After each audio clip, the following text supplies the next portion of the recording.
За 2 месеци за над 2000 денари зголемена потрошувачката кошница. Откако на крајот на април заврши мерката за скалесто ограничување на маржите, покажале најновите пресметки на ССМ. Синдикалната кошница за овој месец во споредба со мај е зголемена за 790 денари и незината вредност изнесува 64.698 денари, а најголемо покачување има кај цените на храната и пијалоците.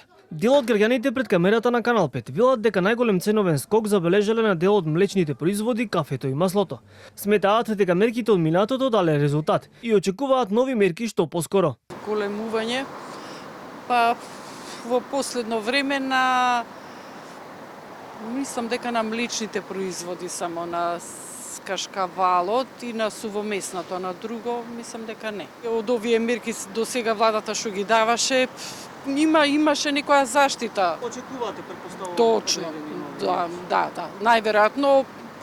Најверојатно октомбар, септембар. Промени има на некои цени, ама Дали очекувате од некоја мерка од владата за заштита на стандардот? не очекувам ништо, пријатели. Ништо не очекувам. Предходно што беа зголемени и се уште се зголемени и тие. Месото земи, после на, што да ви кажам, печурки, уште после.